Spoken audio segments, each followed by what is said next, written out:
जो हिंदू, पारसी, ईसाई के लिए अछूत है वो मुसलमान के लिए भी अछूत है। मैं भी बाकी विद्यार्थियों की तरह कुछ घंटे पढ़ के बाकी मौज मस्ती कर सकता था, पर मैंने रोज 21 घंटे पढ़ना चुना। जो हिंदू समाज के लिए अछूत है वो पारसी के लिए भी अछूत है, वो ईसाई के लिए भी अछूत है। नो पियन, नो वाटर। मैं देखता हूं कि हमारे समाज में बहुत लोग उनका विरोध करते हैं। उनको लगता है कि ये दलितों का नेता है, ये हिंदू धर्म के बहुत खिलाफ था, ये बहुत नाराज रहता था। लेकिन उन्होंने उन परिस्थितियों को, उस बैकग्राउंड को देखा नहीं जो आज मैं आपसे डिस्कस करूंगा। आपने सुना होगा जरूर, नहीं सुना तो आप सुन लीजिए और फिर तुलना कीजिए कि आज आप जहां हैं क्यों वहां हैं। अगर अंबेडकर साहब ना होते या ज्योतिबा फुले ना होते, उसके 500 साल पहले कबीरदास ना होते, उसके 2000 साल पहले बुद्ध ना होते, तो दरअसल हम वहां नहीं होते जहां आज हम बैठे हैं। क्या उन्होंने क्या झेला अंबेडकर जी ने? क्योंकि आप बच्चे हैं इसलिए मैं वही सी चीजें बताऊंगा जो आपको थोड़ा सुन के समझ में आएंगी और प्रेरणा मिलेगी आपको। जब वो 6 साल के हुए, यही पैदा हुए, यही उनका घर है, मुझे बताया गया इसी घर में उनका जन्म हुआ। आप लोग कितने सौभाग्यशाली है कि आप यहाँ आते हैं। मैं तो पहली बार जीवन में आया हूँ। कुछ दिन पहले इंदौर पहली बार मैं आया था, 1 साल पहले। मुझे ये नहीं पता था कि इतना पास में वो जगह है, वरना मैं उसी दिन आता। तो मुझे बड़ा आश्चर्य हुआ कि मैं इंदौर तक आया भी और मुझे पता नहीं चला। तो जब वो पैदा हुए इसी जगह है, क्योंकि उनका सौभाग्य था कि वो एक सूबेदार के बेटे थे, इसी सेना में काम करने वाले। मुझे आज पता लगा कि MHOW क्यों कहते हैं, मिलिट्री हेडक्वार्टर्स ऑफ वार उसका नाम था। मैं परेशान था कि महू की स्पेलिंग MAHU क्यों नहीं है, MHOW क्यों है। तो आज पता लगा नहीं, वो एक एक्रोनिम है, उसकी फुल फॉर्म एक है। वो जिस समाज में थे उस समाज के बच्चे स्कूल में नहीं पढ़ते थे, उनको पढ़ने की अनुमति नहीं थी। पर क्योंकि वो सूबेदार के बेटे थे, और सूबेदार एक कमीशन पद होता है सेना में, बड़ा पद होता है, तो इतना हो गया कि उनको स्कूल जाने का मौका मिल गया। पर उनकी माँ को, आदरणीय भीमाबाई जी को अच्छे से पता था कि जब बच्चा स्कूल जाएगा तो इसके साथ बहुत बुरा बर्ताव होगा, जिसको आपकी भाषा में बुलिंग कहते हैं, आजकल के बच्चों की भाषा में बुलिंग कहते हैं, उसका खतरा था। और माताओं को, पिताओं को बहुत चिंता होती है कि हमारे बच्चे के साथ स्कूल में ज्यादती ना हो, बदतमीजी ना हो। कल को आप भी पेरेंट्स बनेंगे, आप भी इस दर्द से गुजरेंगे। ऐसे कई बच्चे होते हैं, कोई फिजिकली उतना ठीक नहीं है, कोई मेंटली उतना ठीक नहीं है। जब वो स्कूल जाते हैं बच्चे, एक तो पहले वो पीड़ित है, उसके बाद स्कूल के बाकी बच्चे उनका मजाक बनाते हैं, चिढ़ाते हैं। पेरेंट्स को इतना दर्द होता है इस बात से, लेकिन क्या करें। तो उनकी माता जी ने, भीमाबाई जी ने कहा कि देख बेटा, स्कूल जा रहा है, पहले ही समझा रही हूं, बहुत बुरे अनुभव होंगे।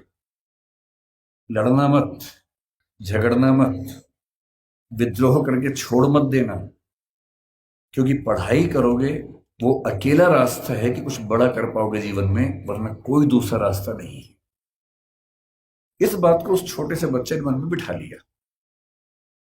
वो स्कूल गया। उस स्कूल में पहली बार कोई ऐसा बच्चा आया था जो समाज के अछूत कहे जाने वाले समुदाय का हिस्सा था। जो बाकी बच्चे थे बुरे नहीं थे, पर वो भी अपने अपने घर से सीख रहे थे, अपने समाज से सीख रहे थे। उनको ये पता था कि ऐसे बच्चों के साथ नहीं बैठना है, दूर रहना है। तो व्यवस्था हुई कि वो स्कूल में क्लास के सबसे अंत में, जहां सारे बच्चों के जूते चप्पल रखे हैं, उसके पड़ोस में एक दरी छोटी सी बिछा के बैठेंगे, और दरी भी खुद लेके आएंगे ताकि स्कूल में कोई और व्यक्ति अपवित्र ना हो। अब सोच के देखिए, इमेजिन कीजिए उस बच्चे की हालत कि एक बच्चा है, अपने घर से दरी लेके आता है, क्लास के अंत में जहां जूते चप्पल रखे हैं उसके पास में बिछाता है, बैठता है, बाद में लेके जाता है। उसके साथ कोई खाना भी नहीं खाता है, तो वो दीवार की तरफ चेहरा करके अपना भोजन करता है जो घर से लेके आया था। उसको पानी पीने की अनुमति नहीं है। आपने ये सब नहीं झेला होगा, उस बच्चे का सोचिए। ये आज से केवल और केवल 110 साल पहले की बात मैं कर रहा हूं, बहुत पुरानी बात नहीं है, 115 साल पहले की बात। उस बच्चे को पानी पीना है और स्कूल में पानी की एक ही व्यवस्था है कि जो पानी का नल है या घड़ा है उसे वो नहीं छू सकता। तो एक चपरासी है जो उसको दूर से पानी देगा तो वो पिएगा, वो घड़ा नहीं छू सकता है। और ये बात कोई और नहीं कहा है, डॉक्टर अंबेडकर ने खुद अपनी आत्मकथा लिखी है वो उस समय छप नहीं पाई थी, छपी 1990 के आसपास है। अंग्रेजी में उस आत्मकथा के कुल 6 अध्याय हैं। उसका नाम है वेटिंग फॉर ए वीजा। ये उन्हीं की पुस्तक है। उसमें केवल 6 अध्याय हैं, जिनमें से 4 अध्यायों में उन्होंने अपने अनुभव बताए हैं और 2 में बाकियों के अनुभव बताए हैं। और जो पहला अनुभव है वो यही अनुभव है। और वो साफ लिखते हैं कि जिस दिन चपरासी नहीं आएगा उस दिन पानी नहीं पी सकते हैं। उन्होंने एक वाक्य लिखा अपनी आत्मकथा में, नो पियोन नो वाटर। उस जमाने में पियोन नहीं आता था तो पानी नहीं मिलता था। उनके नंबर बहुत अच्छे हैं क्लास में। व्यवस्था थी कि जिसके नंबर जितने अच्छे होंगे वो उतना आगे बैठेगा, पर उनको ये ऑप्शन नहीं था कि वो आगे बैठ सके, उन्हें पीछे ही बैठना था। ये सब झेलते झेलते वो पढ़े। जब 10वीं क्लास में आए तो एक अध्यापक उनके थे, कृष्णा जी अर्जुन सेलुस्कर नाम था उनका। उन्होंने उस बच्चे को, भीमराव को, एक छोटी सी पुस्तक भेंट की जो बुद्ध की जीवनी थी और कहा कि इसको पढ़ो।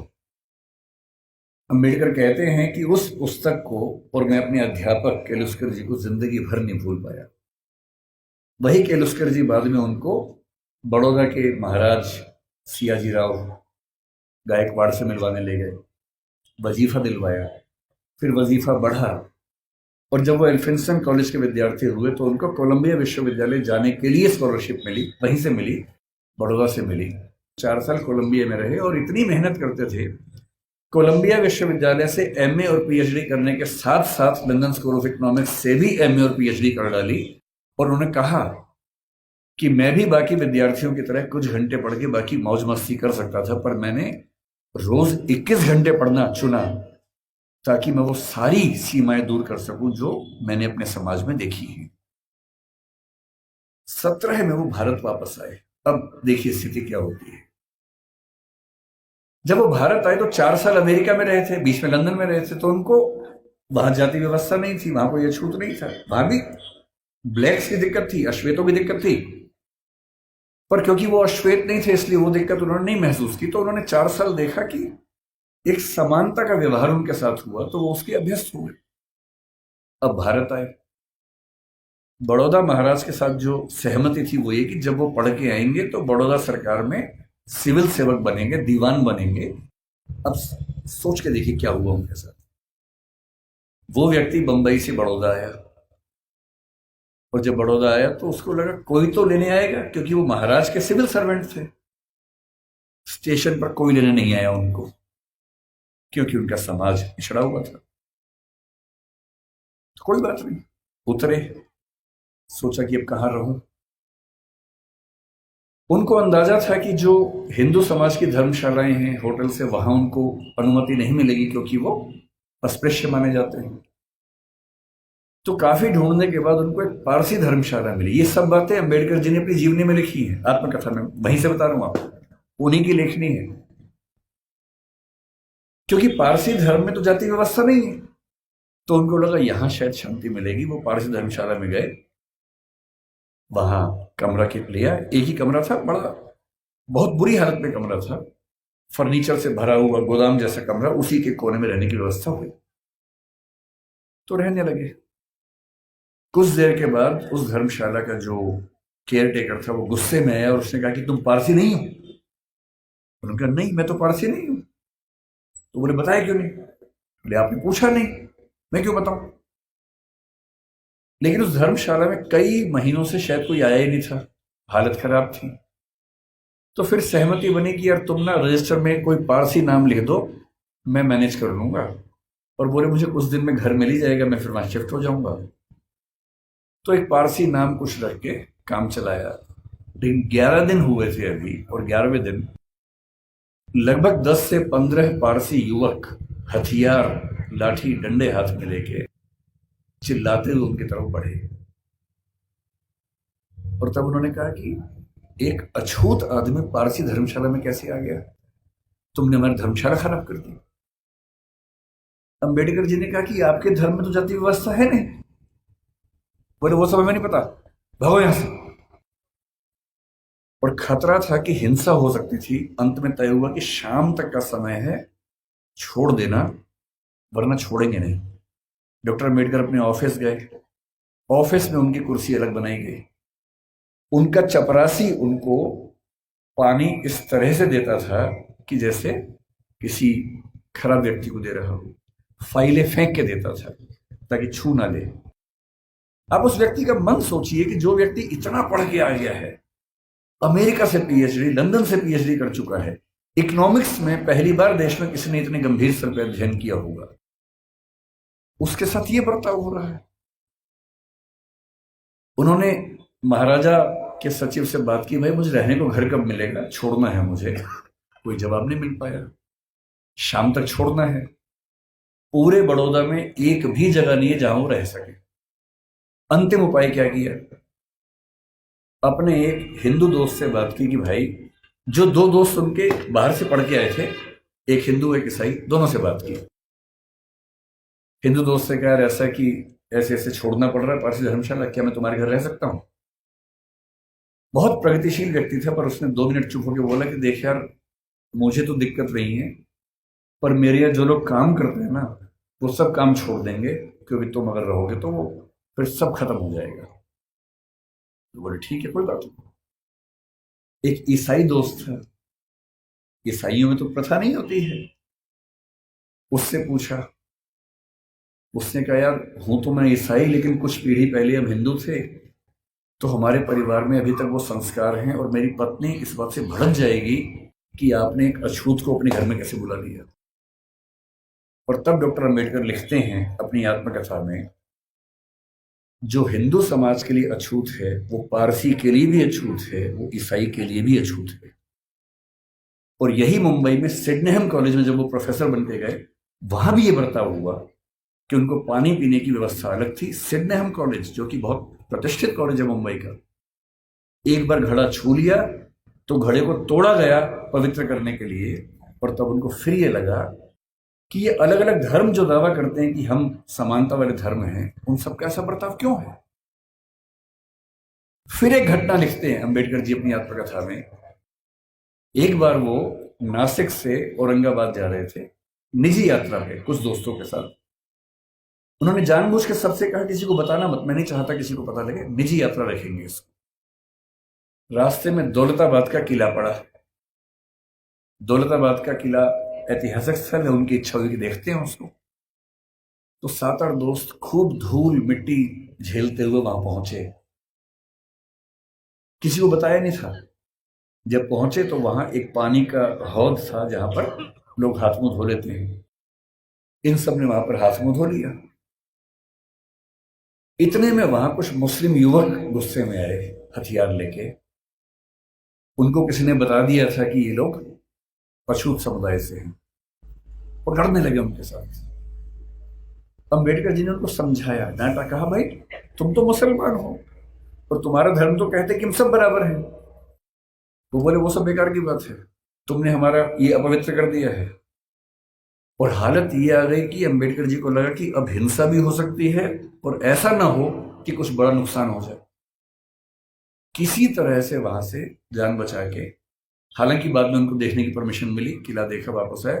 और उस दिन उन्होंने लिखा भी डायरी में, जो हिंदू पारसी ईसाई के लिए अछूत है, वो मुसलमान के लिए भी अछूत है। आप अनुभव सोचिए उस व्यक्ति के, जिसको समाज के सब समुदाय गाली दे रहे हैं, इतना पढ़ने के बाद। जो बड़ौदा के राजा का सैन्य सचिव रह चुका है, जो व्यक्ति सिडनेहम कॉलेज में असिस्टेंट प्रोफेसर रह चुका है, और वो लगातार कोशिश कर रहे हैं कि इस समाज के भीतर हमें एक्सेप्टेंस मिल जाए, हमारे समाज को एक्सेप्टेंस मिल जाए। उनके मन में आता नहीं होगा कि अगर वो वापस चले जाते इंग्लैंड, 1 साल के लिए फिर से गए भी थे, अगर वो चाहते तो अमेरिका में, इंग्लैंड में, दुनिया भर के सबसे अच्छे इंस्टीट्यूट्स में, यूनिवर्सिटीज में प्रोफेसर बन के शानदार जिंदगी गुजार सकते थे। क्या कमी थी उनके जीवन में? पर उनको एक बात हमेशा लगती थी कि अगर मेरे समुदाय में संयोग से मैं पढ़ लिख गया हूं, उनके परिवार के 14 बच्चों में वो 14वें बच्चे थे, और उनके खानदान का, उनकी जाति का, समुदाय का पहला बच्चा था जिसने 4th क्लास पास की थी। उनको एक ही बात लगती थी कि मैं अपनी जिंदगी तो शानदार बना के गुजार सकता हूं, बड़ी बात नहीं है। पर नियति ने, इतिहास ने मुझे एक ऐसा मौका दिया है कि यदि मैं अपने निजी सुख दुख भूल जाऊं और रात दिन चौबीसों घंटे अपने समाज के विकास में ताकत लगा दूं, तो हो सकता है कि मेरी वजह से हजारों लाखों करोड़ों उन व्यक्तियों को बेहतर जिंदगी मिले जिनकी जिंदगी मानवीय जिंदगी तो नहीं है, कई मामलों में पशुओं से भी बदतर जिंदगी है। और इसीलिए मैं कहता हूं कि जो बोधिसत्व शब्द है वो दरअसल वैसे ही व्यक्तियों के लिए बना हुआ है।